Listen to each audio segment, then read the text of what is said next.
அன்பும் பண்பும் பாசமும் நேசமும் நிறைந்த நட்புகளுக்கும் உறவுகளுக்கும் என் இனிய காலை வணக்கம். இன்று ஒரு குறள். அதிகாரம் 75, அரண். குறள் எண் 742. மணி நீரும் மண்ணும் மலையும் அணிநிலர் காடும் உடைய தரண்.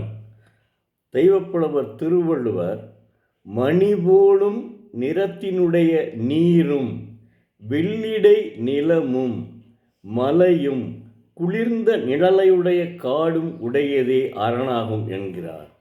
உதாரணத்திற்கு, எந்நான்றும் வற்றாத நீரும் பரந்த நிலமும் செறிந்த காடும் மலையும் உடையதே கோட்டை என்கிறார். இயற்கையிலே நீர், நிலம், காடு, மலை உயர்ந்த அரண் என்று தெய்வப்புலவர் உணர்த்துகிறார்.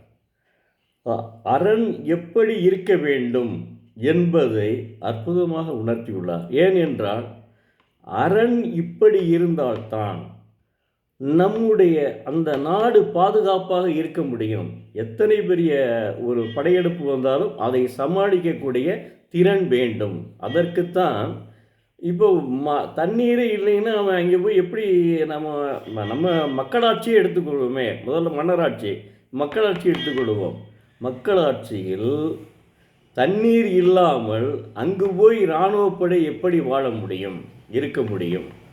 அதற்காகத்தான் அவர் என்ன சொல்கிறார் என்றால், இயற்கையாகவே நீர், நிலம், காடு, மலை உடையதே அரண் என்று தெய்வப்புலவர் உணர்த்துகிறார்.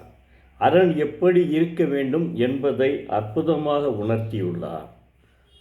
அடுத்து அறத்துப்பாலிலே ஒரு குறளை பார்ப்போம். குறள் எண் அதிகாரம் 14, குறள் எண் 140.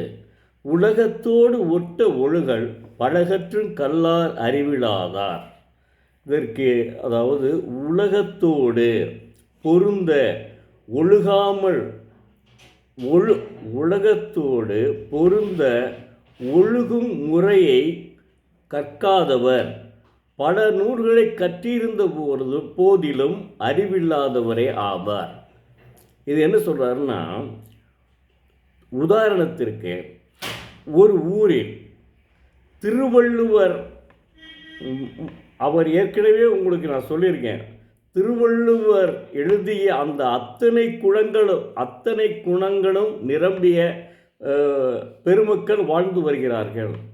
அவர்களோடு ஒட்டாமல் ஒருவன் வாழ்ந்து வந்தால், வாழ்க்கை நடக்க தெரியாதவர்களை அவர்களோடு ஒட்டாமல் வாழ்க்கை நடக்க தெரியாதவர்களை அவர் நூல்களை பல கற்றிருந்தாலும் அவர் கல்லாதவரே என்று கருதப்படுவார் என்று சொல்கிறார். என்ன அற்புதமான குறள் பாருங்க. அதாவது தெய்வப்புலவர் ஒவ்வொன்றையும் அரண் எப்படி இருக்க வேண்டும், அதுக்கு முதல் குறளில் அரண் எப்படி இருக்க வேண்டும், படைகள் பாதுகாப்பாக இருக்க வேண்டும் அல்லவா, அதுக்கு எல்லாம் தேவைப்பட வேண்டும், அதற்கு எழுதுகிறார். அடுத்து உலகத்தோடு ஒட்ட ஒழுகும் பலகற்றும் கல்லார் அறிவிலார்னு சொல்கிறார். உலகத்தோடு ஒட்ட அப்படின்னா பொருந்தி, உலகத்தோடு ஒட்ட ஒழுகும் அப்படி பொருந்தி வாழக்கூடிய, ஒழுகி வாழக்கூடிய மனிதர்களைத்தான்,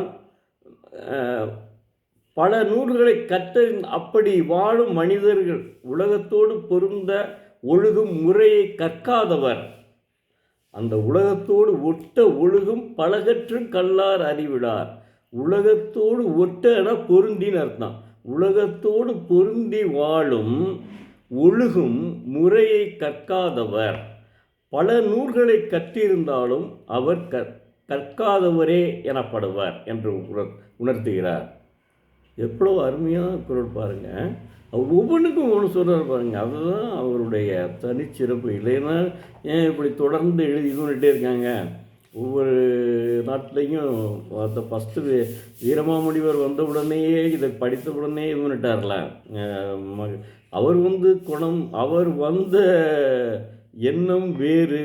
ஆனால் இங்கே திருக்குறளை படித்தவருடன் அவருடைய எண்ணம் மாறிவிட்டது. டால்ஸ்டாய் இங்கே தன்னுடைய திருக்குறளை படித்தவுடனே அவர் தமிழின் மீது பற்று கொண்டுள்ளார். தமிழுக்கு அமுதென்று பேர் என்று பாரதிதாசன் சொன்னார். தமிழுக்கு அமுதென்று பேர், அதில் மறக்க முடியாத உண்மைங்க. தமிழ் தாங்க முதல் மொழியே என்ன, செம்மையான மொழி, மொத்த 4 மொழிங்க, அதில் தமிழும் உண்டுங்க. தமிழ் தாங்க முதல் நிலையில் இருக்குது.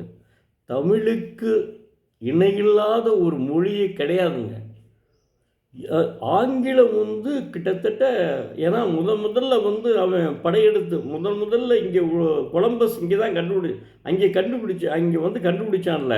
அதனால இங்கே நம்ம கிழக்கிந்திய கம்பெனிகள் இங்கே நம்ம தங்கியிருக்காங்க நம்ம இந்தியாவில். அதனால அவன் என்ன செஞ்சுக்கான்னா அந்த அந்த மொழியை, ஆங்கில மொழியை பரப்பினான். அதனால் அது உலக மொழியாக திகழ்கிறது.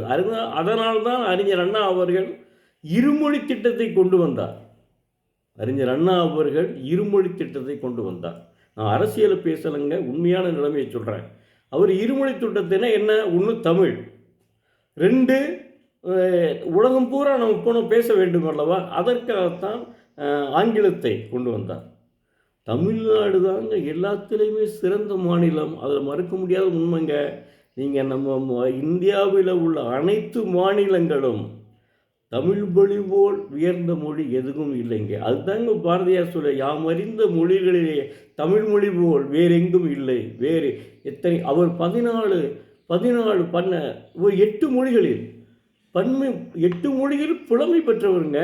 ஆனால் அந்த 8 மொழிகளிலையும் படித்துவிட்டு நாம் அறிந்த மொழிகளிலே தமிழ் மொழி போல் உலகத்தில் வேறு எங்கும் இல்லைன்னு சொல்கிறார். அதனால் தமிழுக்கு இடையாத ஒரு மொழி கிடையாது. அதுலேயும் திருவள்ளுவரால் தான் தமிழுக்கும் பெருமை. இன்னும் திருவள்ளுவர் உண்மையிலேயே அவருடைய பேரானு தெரியல அப்படின்னு சொல்கிறாங்க.